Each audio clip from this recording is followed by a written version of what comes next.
I'm Lizzy. And I'm Izzy, and we need help. Each week we stumble through a new book, method, or concept that brings us one step closer to being our best self. Yes, we make fun of ourselves. And others. But mostly just ourselves. So here's to not taking self-help quite so seriously. Welcome to We Need Help. I'm Lizzy. I'm Izzy. And today we need help with budgeting, household budgets. God damn budget talk. Budget talk. Do you have the budget talks with Jason? Yeah, I do. And we recently had one, and I'm going to tell you, I don't like it. Yeah. I don't like it. Yeah. The only time I want to talk about money is when we have too much. What do we do with all this money? I mean, what are we going to do with all this money? Yeah. Yeah, we've just recently had one, but my friend MJ and I talk about, like, we just send one phrase, budget talk, and we know that it's a bad night at the house. Oh, is it? Okay, so tell me a little bit about it. I'm interested in how your budget talks go. Like, how do they start? How do you approach the subject? Well, it's this recent one, we got a huge tax bill. Okay. And we realize, like, Jason doesn't ever tell me about it until it's a problem. Okay. So I think we need some like money therapy on how to talk, because he wants to he doesn't want to make meatballs if there's no reason to, but he always waits till the last minute. And I'm like, what? Wait, what? I spent $4,500 on food last month. Yeah. So it's really weird. I'm uncomfortable with it. And I've put this in, I've realized this because I didn't have a lot of money growing up. So money, I don't like to even make eye contact with it. Like, I just want it to be ever flowing and never have to worry about it and never be intentional about it. Just spend, make, this has been my entire life, is not to save any money, but to just make more. Yeah. Like, and I've heard it's easier to make 10,000 than save 10,000. I know it is. Yeah. It's absolutely. But I also don't enjoy it if I don't savor it in a way. Yeah. So I think that it's really important to be intentional with that resource. Yeah. I say that my brain is saying that, but I don't know if my heart really stands behind it. Yeah. How are your budget talks with Machek? They're easier now because I had to actually go get help for my money stuff because I was completely careless with money. Yeah. And I don't know if I took that out of my home or where it came from. I don't think I was ever taught how to I save definitely value. We didn't have it. Yeah. Yeah. We didn't have it to talk about it. We didn't talk about retirement. My parents just didn't have any. Yeah. Yeah. We just never, it wasn't a discussion. It wasn't like, let's teach you about money. Right. Right. I always knew that I wanted to make money myself. So I remember I started working when I was like 14, 15, because I wanted the money. And I remember always being jealous of the girls that had it, because I went to kind of a wealthy high school, but we were sort of on the lower rung of the wealth scale, because it was like we just got in there, we moved into like the smallest house in the richest area, right? Yeah. And I just remember being really jealous of the girls, because they seem to have everything, and I'm like, God, so I budget talks in our house. Machik and I are on the opposite scales of, if you're talking about financial awareness and money, we're on the opposite scales. I'm like, easy come, easy go, whatever, go with the flow. And he is like, Mr. Very responsible. Like completely responsible. Which means you balance each other probably pretty well if you step back further enough. Yeah. now we do that, right? Now we can do that. But well, Jason and I are toxic because he tells the story to, not even our friends, like just randomly. He says, when I met Lizzy, I realized that I was just going to have to make more money. I love his approach. I do too. That's what I like. I'm like, that is wonderful. Yeah. I'm an avoider. Like, so I will avoid conversations about money. I don't want to look at same thing. I don't want to look at it. I have this avoidant tendency when it comes to money. And we actually had to go to like a financial therapist. Like she was like a coach. Okay. And we had to go through the process of pulling out all of our finances and putting it on the table and talking about it. Yeah. And talking about our approach to money and talking about how we view it. And it was so healthy. Like I might want to get that lady's number from you. Yeah. Yeah. She's wonderful. She used to work in financial institutions, and then she just realized she like wants to help couples. Okay. And I joined a group too called Till Debt Do Us Part, which is like different couples like talking about like their experiences. Cause I did have a brief time where I was in debt, which affected our relationship as well. So I had to go get help because I was I was spending more than I was earning always, because I like the life, I'm a generous, like here, like you are so generous. So am I. I'll buy it. We tell the story all the time.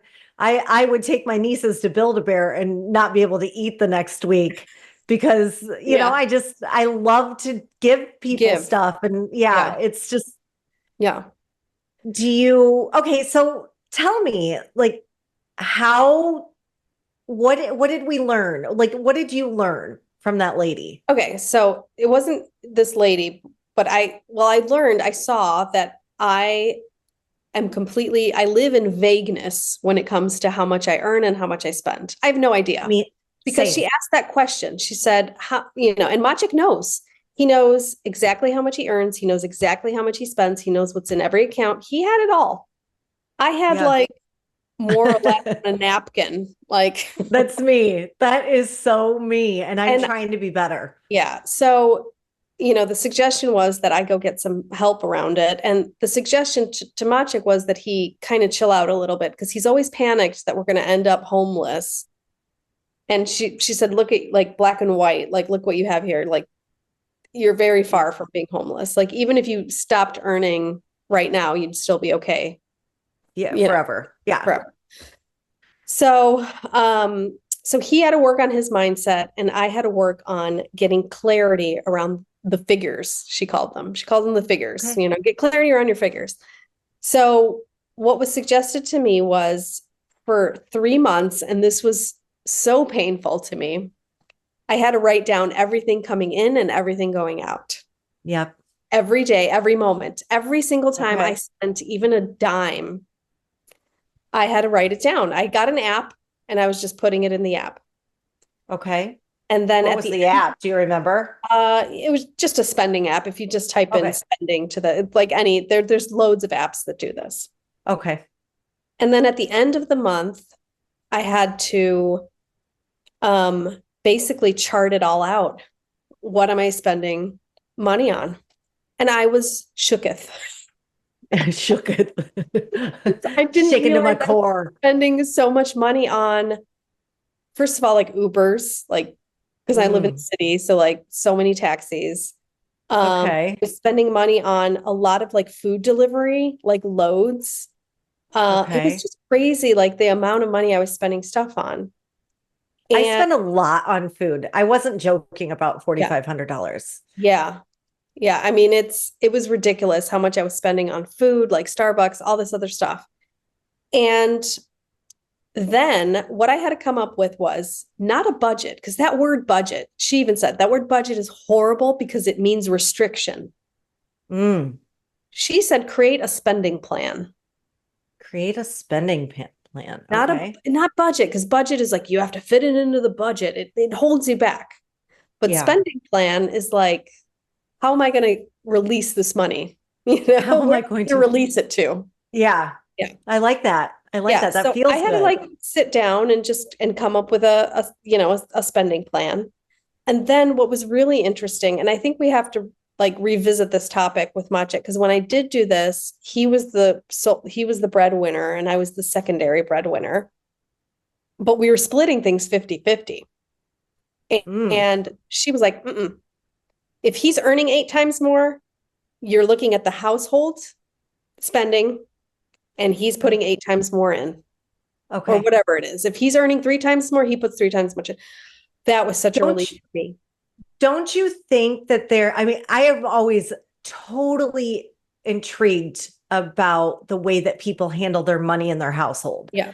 It's kind of like I'm almost as curious about it as I am people's sex life.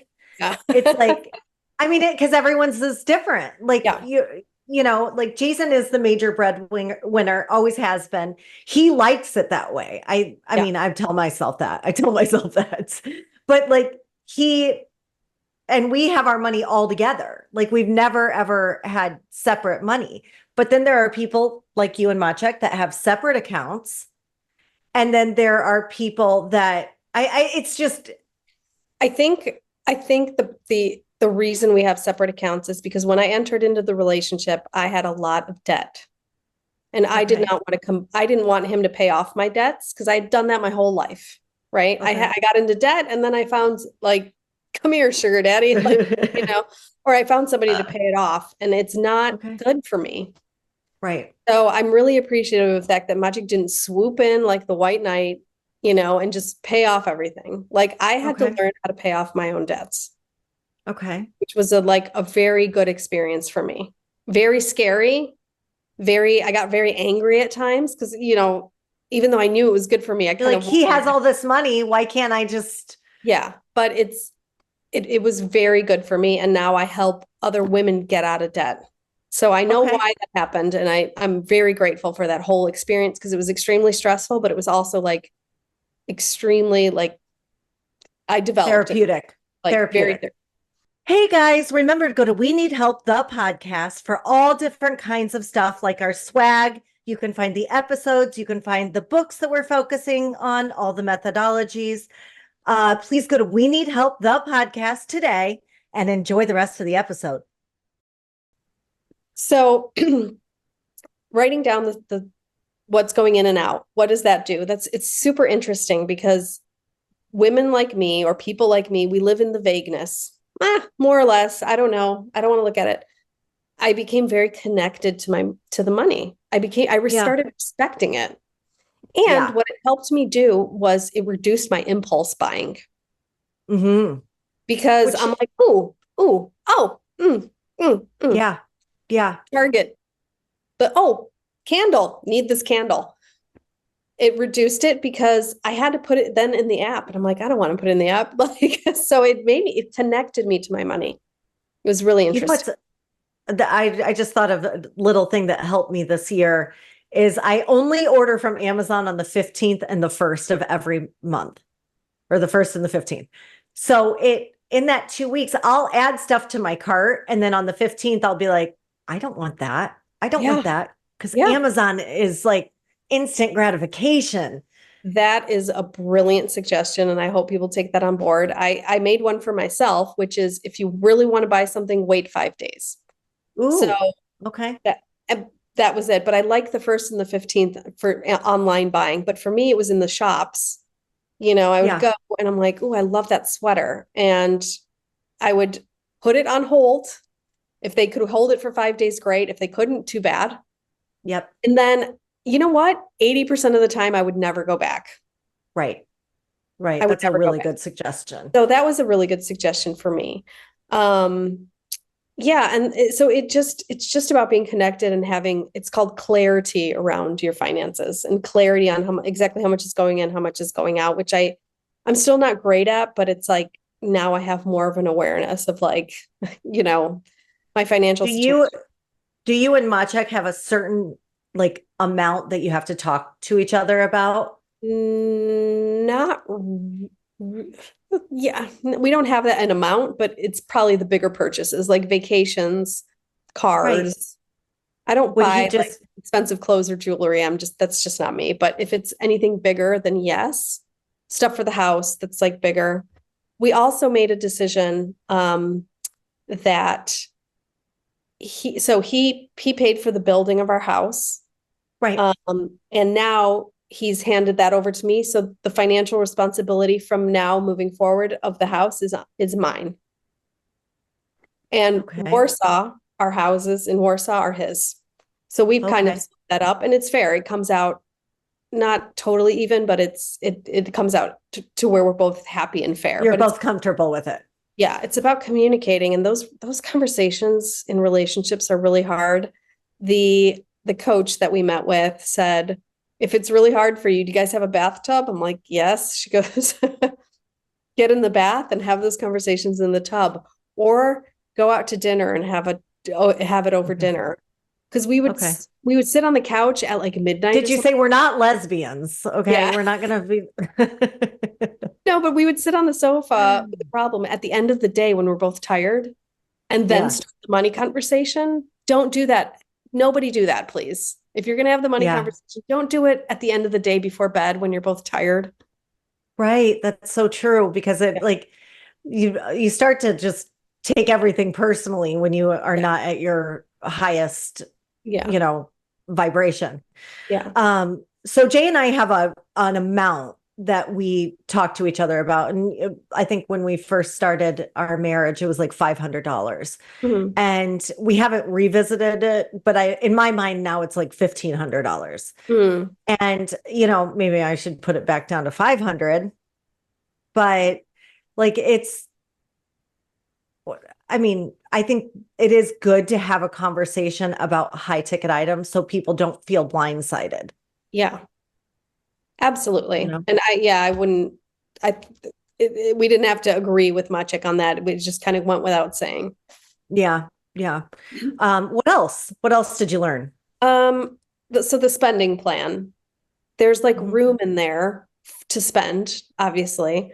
And then to come up with a prudent reserve, which is technically like 3 months of your salary should be put in something called a prudent reserve. So if you lose your job, if something happens, you have a prudent reserve, and that should be slowly built up over time. Right. Dave Ramsey says that you want to get that going. Get that going. Get a prudent reserve going.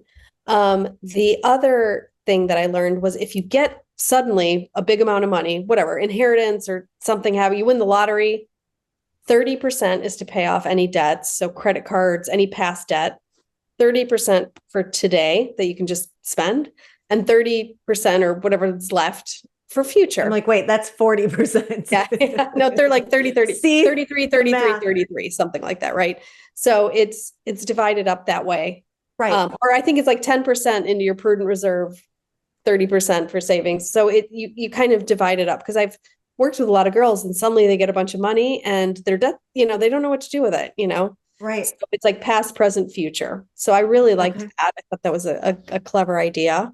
And then if you are in debt, I think Dave Ramsey also talks about this, but start with write down all your debts and have an amount that you're paying off and try to get the lowest one paid off first. And then once you get that paid off, then you could take that amount and put it into the second lowest one. Right. And kind of like this effect where you can reverse snowball or something like that to pay off your debts. Is that like reverse cowgirl? Yeah, you can also make money that way if you choose. Yeah, the oldest way of making money in the book. Yeah. And then I think the most important lesson I got was do not debt. So do not take any unsecured loans, no debting, no credit cards, no debting. And that's a big one, because I think it's a huge for Americans, I think impossible, but absolutely no debting. And that gets you into how can I earn more money then? And that got me into that mindset. Like, okay, if I can't just put this on a credit card, how can I earn more money? So it actually gets you into more of a proactive state. Right. There is some argument that, taking a mortgage or something, you can make your money work better. Mortgage is not a debt because they could take the house. Okay. So that's a Okay. secured loan. So that's not Okay. betting Gotcha. is something Okay. like a credit card where they can't, Okay. what can they take really? They're not gonna, Right. yeah. So it's anything that's an unsecured loan is a debt. Okay. Good to know. Yeah, Okay. yeah. So you guys are good with the house and stuff and cars, like if you take them on a leasing or whatever, like that's okay too, because they could just take the Okay. car. So it's, Okay. Gotcha. I didn't secured. realize that. Yeah. Yeah. Okay. Yeah. All right. Well, I It's mean, interesting. But I think happy first step budget. is No, it's not budgeting. It's a happy spending. it's a spending plan. Let's come up with a Okay. spending plan. And it sounds much nicer. It feels a little bit freer. Yeah. Doesn't feel as like punishing. And I when know we that budget, most marriages fight about money, yeah, because it's you know? stressful. Yeah, and it shouldn't be. No. It's a means to an end. I love my dad always said money is just freedom over time. Yeah. And it's a tool that you should be using together and enjoying, Yeah. but it can turn toxic quick because I think a lot of our egos get involved. And the, It's you fear know, too. Fear. yeah, Lots of it and is, there's yeah. and that's generational too. I mean, would Yeah. there was like most of our grandparents or even great grandparents went through the depression. So that was a scarcity that like no other, a huge like worldwide scarcity. Yeah. So, coming off those generational mindsets that there isn't enough, that you can't acquire more. You're dealing with, and sometimes you take your spouse as the enemy when they're not. You're supposed to be, it's like you two against the world, Yeah. you know, Yeah. and get And the whole you family pull that, you get involved. that stuff from your house too. Like my dad was like always like, he's more like I am, easy come, easy go. My mother was more restrictive, but of course I liked my dad's version better. As When a I was child, shopping that's with like, my mom, hey, I would say, "Oh, I like that," and my mom would reach for the price tag. It was her move. It was like her dance move. She'd like yeah, reach for the price tag and look at the price tag. And I would go with my dad shopping, and I'm like, "I really like that." He goes, "Yeah, whatever you get want," it. you know. And so I'm like, that's how I want to live. And Right. then it's interesting because Maciek grew up in a household that was very like you're very careful with money. You do not spend it. And I remember he was talking about a time his mom had like a really bad health spell where she like fainted and they called an ambulance and they were like trying to revive her, I think. Like it was bad. And she's on the stretcher and she's like saying something. And the paramedic's like, quick, it could be your mother's last words. And he leans down and she's like, don't forget to pay the phone bill. They carted her away. Like that was it. She didn't want And, the late fee. yeah. And it's like, we didn't grow up in that household. We grew up in the household where we're like kind of juggling and figuring it out. And then suddenly a bunch of money would come in. My dad would build us, a pool and then we'd have no money. And it was just like kind of a roller coaster, but it was kind of fun. Yeah, it is kind of fun to Yeah. like, the feast or famine feel, but really that does like it's not a good long-term feeling. No, and I'll tell you, when I was in debt, I don't think my body has fully recovered. I don't think I've ever been so stressed. And the Yeah. shame of being in debt, you feel very, very alone because it's like, who can I tell? Yeah. I can't ask anyone for money. Who am I going to tell? I really felt suicide. It was the one time in my life where I really felt suicidal because I felt like there was no way out. I mean, you see it whenever there's like a, economic Yeah. downturn. People are like that's suicide is just those numbers fly Yeah. up Yeah. because I think a lot of people do feel shame around it. And it really isn't, I mean, when you think about it, we should be teaching it in school. We're not. Yeah. We should be able to, you know, figure out how to be healthy. My sister sent her two girls both through the Dave Ramsey's program, and they're both very good with money, That's amazing. like, but we were just not taught it. It's just, Yeah. Yeah. So, and then like going into, where you have figured out how to make a lot of money and then what to do with it and Yeah. how to enjoy it to its fullest.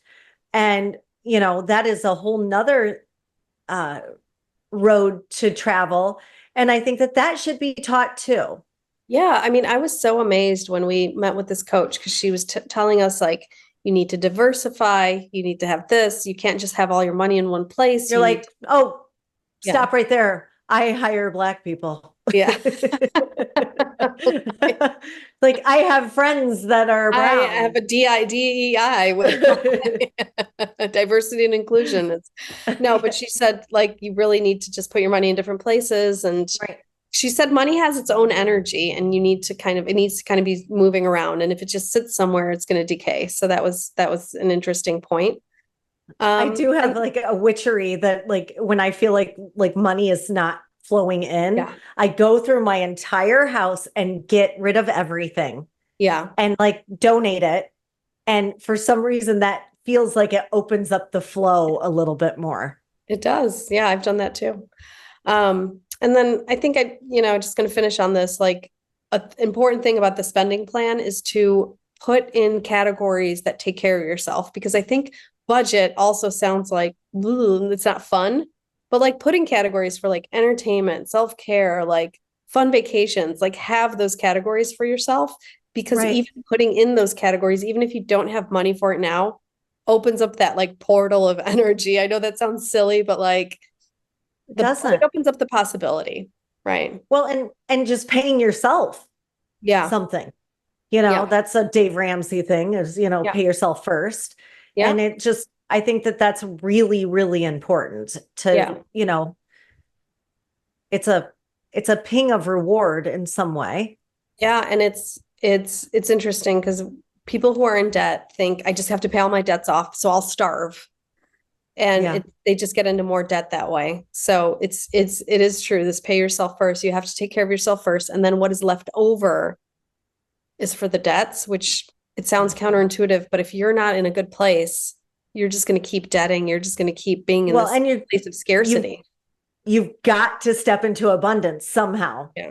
Yeah. Like, I'm all about manifesting and all the Yeah. magic and the stuff, but it is a mindset of stepping into abundance and stepping out of scarcity. Yeah. You can't make money if you're constantly feeling in survival mode. Yeah. Agreed. Agreed. Well, thank you. I think this is going to help a lot of people. I know it's going to help me. I'm going to get my 3 month.